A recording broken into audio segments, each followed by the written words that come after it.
Hello everyone, Ryan here. Hope everyone's doing well. So, More Happy Than Not by Adam Silvera. I know, well, I feel like I'm kind of late, quote unquote, late to the party reading this. I've had a physical copy for well over a year now. Actually, I ended up reading it on Kindle on my tablet. As it's just, recently I've been able to make a significant dent in my reading pile, my to-be-read reading pile. So this was one of them. Oh, by the way, if you happen to hear any loud booms or bangs in the background, that's because apparently my neighbors believe it's still the 4th of July. And I don't know what it is, like the same neighbors every year, like I think they stock up on fireworks. I don't know, I swear it seems like they stock up on fireworks more so than food and water. But I digress. So anyways, More Happy Than Not. I was pleasantly surprised by this, like, because I kind of expected it to be just like kind of like a mediocre YA novel, and because in the past I've read a good number of YA novels that were like, just okay. Nothing really like stood out that much. But then I've also read some others that actually did stand out and definitely held my attention. So for me, for this, like when I started reading it, I'll admit it didn't grab my attention right away. I want to say not until maybe, I don't know, the 3rd chapter or 4th chapter. That's when it like barely started to pull me in. And of course the main character, Aaron Soto, I was able to kind of relate to him. Myself being from a Hispanic family, and so there were some things about his family. Actually more so like his parents, like the way they behaved in certain situations, and it reminded me of, like, not necessarily, didn't remind me of my parents, but kind of reminded me of like some aunts and uncles that I have, how they would behave. As far as growing up, and I remember how pretty much my cousin's parents, they would often behave in the same manner. Just, I don't know.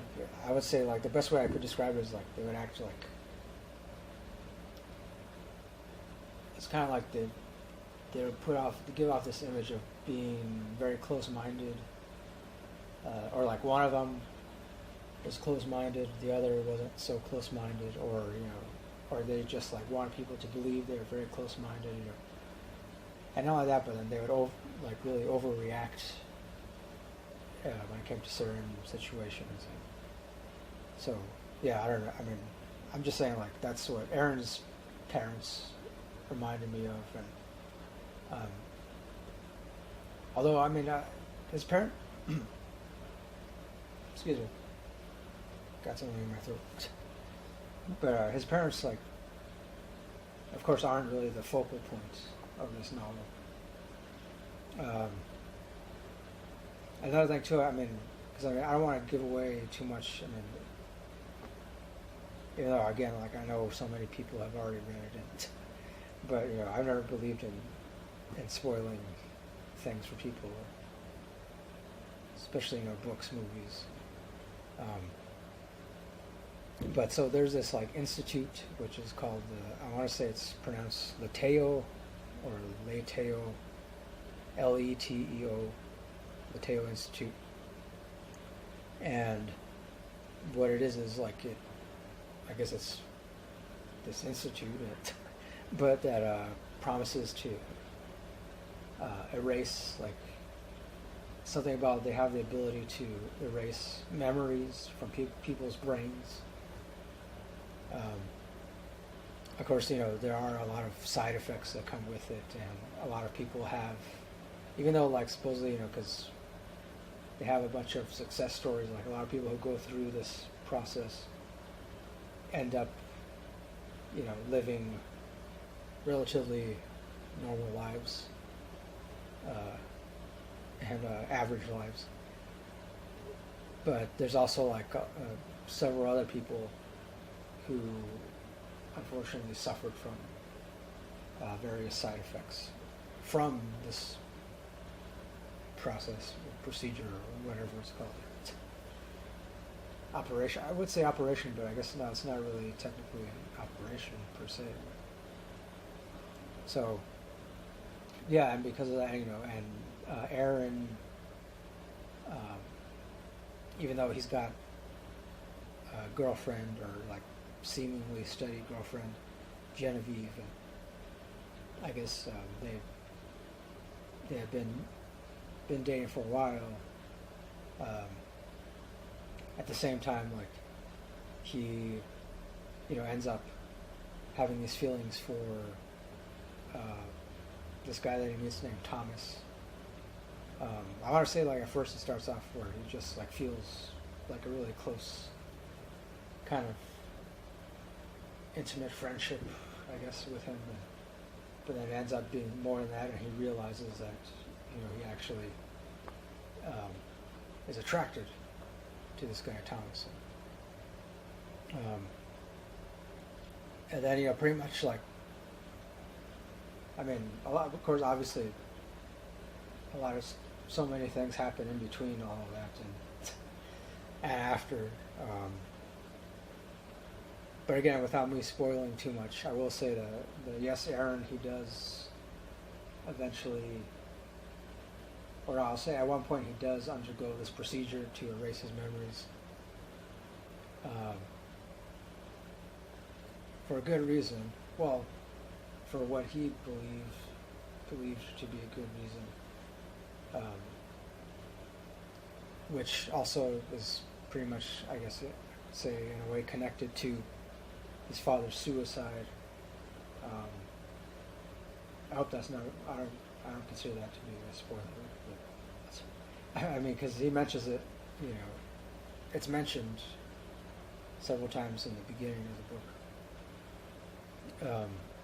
Because he's the one that found his father in the bathtub when his father committed suicide.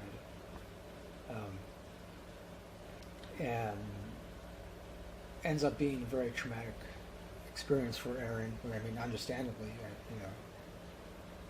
how can it not be? But then that, of course, and then coupled with the fact that he ends up having these very, very real, intimate feelings for this guy named Thomas, and so it's a lot for him to not only a lot for him to process, but just a lot for him to come to terms with. And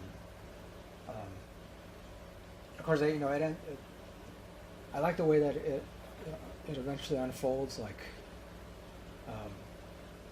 actually, I would say I noticed for me, most of this novel, I would say like at least 80% of it, 70-80% of it is more of a character study than anything else. For the simple fact, because of the way it eventually unfolds, and eventually you learn so much about Aaron, and about here again, I'm trying to think of ways in which I could describe it without giving too much away. But I mean, I'll just say it. I like the way it unfolds, and essentially like the different layers of Aaron's mind. Well, more so, mind and memories. All these different things that unravel, and happens. I mean, for me, it definitely occurred in a very realistic way. And, unfortunately, the way a lot of it happens, I mean, it unfolds for Aaron mostly because of, several different traumatic experiences.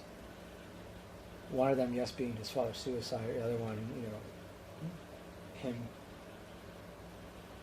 pretty much realizing that, yes, he has very real feelings, intimate feelings for Thomas.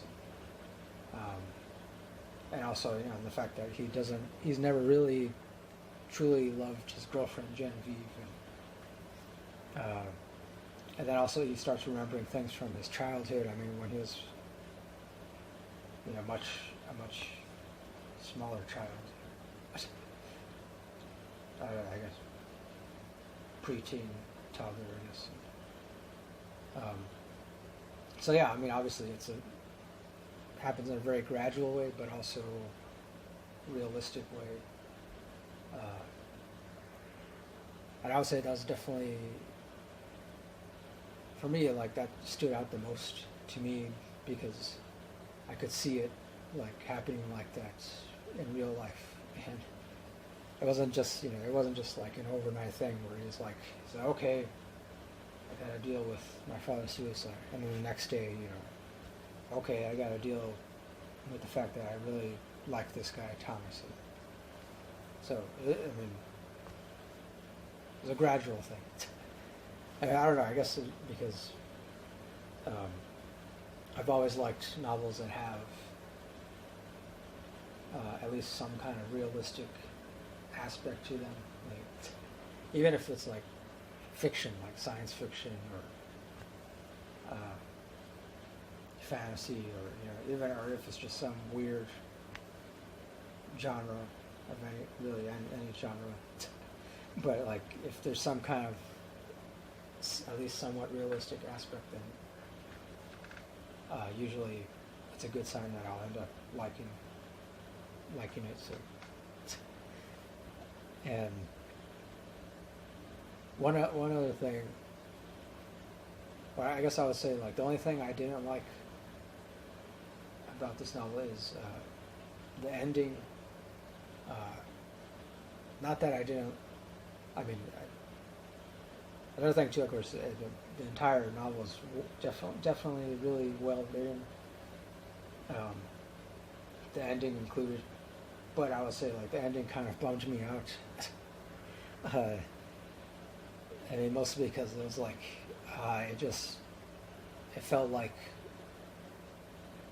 I mean, pretty much, yeah, that's what happens. Like, something happens where, as far as Aaron is concerned, everything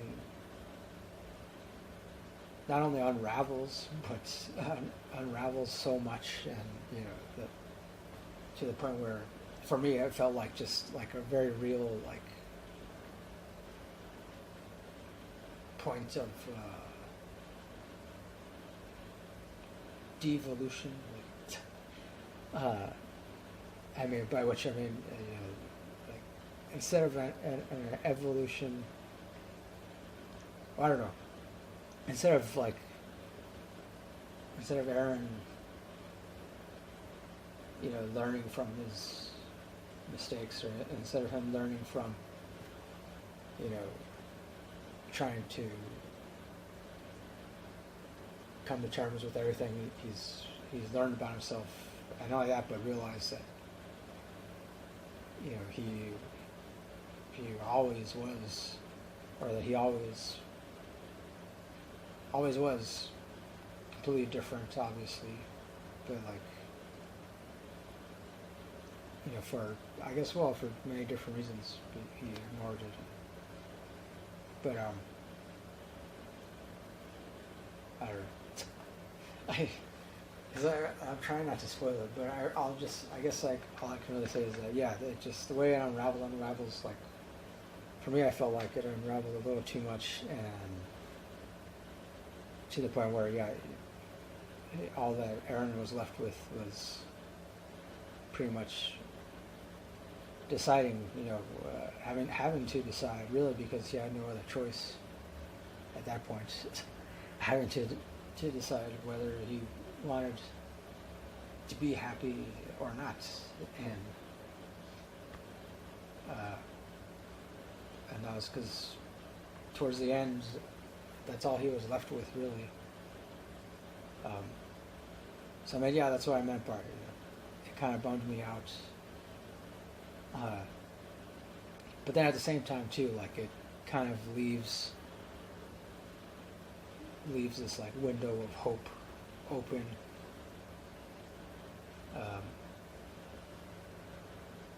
But I mean, it's kind of like,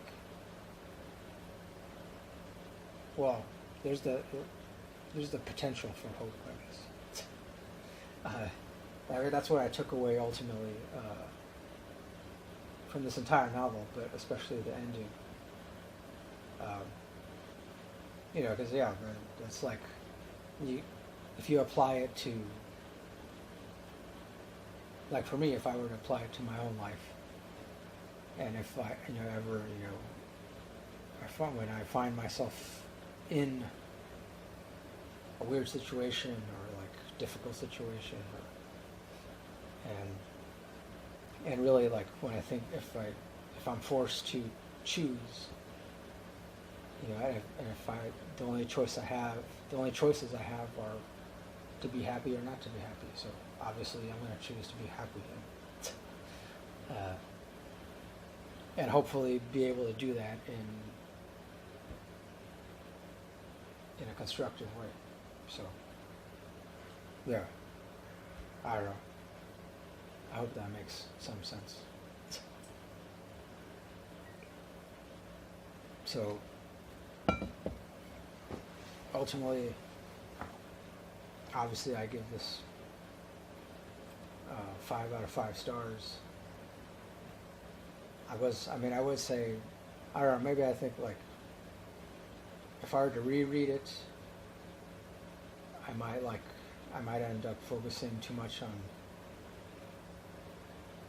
the negativity part of it, or negative aspects of it, because it does have that. But I mean, I guess more so if I were to reread it, and then I might end up focusing too much on the realistic aspect of it. Because I like how with this, like, I didn't really focus too much on the realistic stuff, mostly because I ended up being more invested in the characters, especially Aaron, than I thought I would be. And so yeah, I mean, if I were to reread it, I'd probably give it like 4 out of 5. But I figured now, it's for me, it ended up being one of those novels that definitely stands on its own, and I mean, again, like I said, it surprised me, and so much so that I would recommend everyone read this. If you haven't read it already, definitely read it whenever you can, because I just feel like I guess it's just one of those books that I feel like everyone should read at least once in their lifetime. So that's it. I wish I could say more about it without spoiling it, but really don't think I can't at this point. Other than to say, I'll just sum it all up as saying I liked it, I enjoyed it. Yeah, some parts I didn't enjoy as much as others, and the ending bummed me out. But still, I still give it 5 out of 5 stars, and then I'll do it, my review, More Happy Than Not by Adam Silvera. So that's it. Thanks for watching. Thanks for listening. As always, next time, keep it real, keep on rocking, and peace.